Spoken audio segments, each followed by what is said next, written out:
या मागणीसाठी गेली 15 दिवसांमध्ये अनेक आंदोलनं झाली। वेगवेगळ्या प्रकारचे आंदोलन करून मोहोळ बंद करून ही शासनाला जाग येत नाही म्हणल्यानंतर या मोहोळमधल्या काही बहादर शिवसैनिकांनी या ठिकाणी अमरण उपोषणाचा इशारा दिला आणि गेली 7 दिवस हे बहादर शिवसैनिक उपोषणाला बसले। त्यांनी ठाम निर्णय घेतला। मध्ये आधी त्यांच्या प्रकृतीवर परिणाम झाला, प्रकृती खालावली, परंतु जीव गेला तर 72। परंतु या मोहोळ तहसीलची आम्ही विभागणी होऊ देणार नाही, नाहीतर या मोहोळ तालुक्याला अनगरकरांच्या विरोधामध्ये बलिदान देण्याची परंपरा आहे, म्हणून आमचं बलिदान गेलं तर चालेल अशा प्रकारचा ठाम निर्णय घेऊन गेली 7 दिवस हे शिवसैनिक तरुण उपोषणाला बसले। 2-3 वेळा मंत्रालय स्तरावर बैठका झाल्या आणि काल पुन्हा एकदा सर्व पक्षीय बैठक माननीय मुख्यमंत्री महोदय एकनाथजी शिंदे साहेब, माननीय उपमुख्यमंत्री साहेब अजितदादा पवार साहेब व देवेंद्र फडणवीस साहेब यांच्या समक्ष या बचाव समितीतील वेगवेगळ्या टीमनं चर्चा केली। आदरणीय मनोहर भाऊ असतील, आदरणीय मानाजी बापू असेल, मी असेल, उमेशदादा असेल, आदरणीय दीपक मेंबर असतील, आदरणीय बाळासाहेब भाऊ गायकवाड असतील, राहुल क्षीरसागर असतील, आम्ही सर्वांनी काल शेवट उपमुख्यमंत्री महोदया समक्ष बैठक केली। परंतु या प्रस्थापित आमदारांनी माननीय अजितदादांनी जे सांगितलं की हे सर्व आपले विरोधक आहेत आणि विरोधक आहेत म्हणून विरोध करतात, आणि तसंच आदरणीय दादांनी आम्हाला सांगितलं एक प्रवाह असतो विकास झाला पाहिजे, दुसरा प्रवाह विरोधी प्रवाह असतो विकास झाला नाही पाहिजे।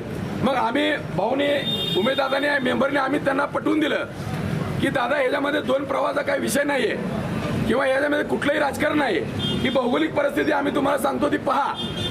दादाने ती भौगोलिक परिस्थिती तो नकाशा पाहिला आणि त्या ठिकाणी आम्ही त्यांना दाखवला अनगर कुठल्या ठिकाणी आहे आणि मोहोळचं घोडेश्वर दक्षिण भागातलं शेवटचं ठिकाण 60 किलोमीटरवर आहे।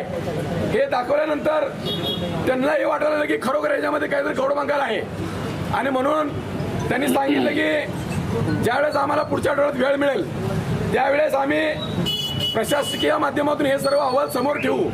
माननीय मुख्यमंत्री, माननीय दोन्ही उपमुख्यमंत्री आणि दोन्ही बाजूच्या कार्यकर्त्यांना एकत्र बोलवून एक बैठक घेऊ, आणि खरोखरच यामध्ये जर असं वाटलं की हे जाणीवपूर्वक कुठल्या तरी भागावर अन्याय करायच्या हेतून होत आहे तर त्याचा निश्चितपणे योग्य तो विचार केला जाईल अशा प्रकारचं अभिवचन त्यांनी दिलं।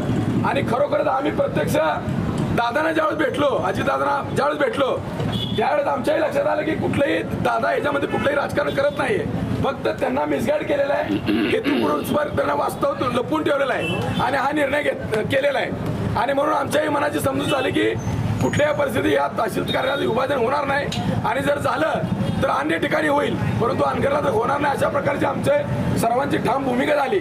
जवळजवळ आदरणीय मनोहर भाऊ जवळजवळ 10 मिनिटं बोलले, मेंबर बोलले, अगदी सविस्तरपणे दादाने वेळही दिला, गडबडीत असताना सुद्धा वेळ दिला, ऐकून घेतलं, त्यांना आमच्या भावना पटल्या, आणि मग आम्ही या ठिकाणी येऊन संघर्ष समितीच्या माध्यमातून एक बैठक घेतली आता, आणि त्या बैठकीमध्ये जे काय ठरलं ते दादा सांगतील, मेंबर सांगतील, त्याप्रमाणे पुढचं काय आपण आंदोलनाची दिशा काय ठरवायची काय नाही ते थोड्याच वेळात या ठिकाणी जाहीर होईल राष्ट्रवादी काँग्रेस पक्षाच्या वतीनं। आणि एक माझे भाऊबंद म्हणून मी यांना विनंती करतो की चांगल्या प्रकारे सकारात्मक चर्चा झालेली आहे, त्यामुळे आणि दादाही बोलता बोलता बोलले की उपोषण आंदोलन ह्याच्यापेक्षाही आपण बसून बैठकीत निर्णय घेऊया असं दादाही बोलले। त्यामुळे मी माझ्या वतीनं यांना विनंती करतो की आपण उपोषण सोडावं।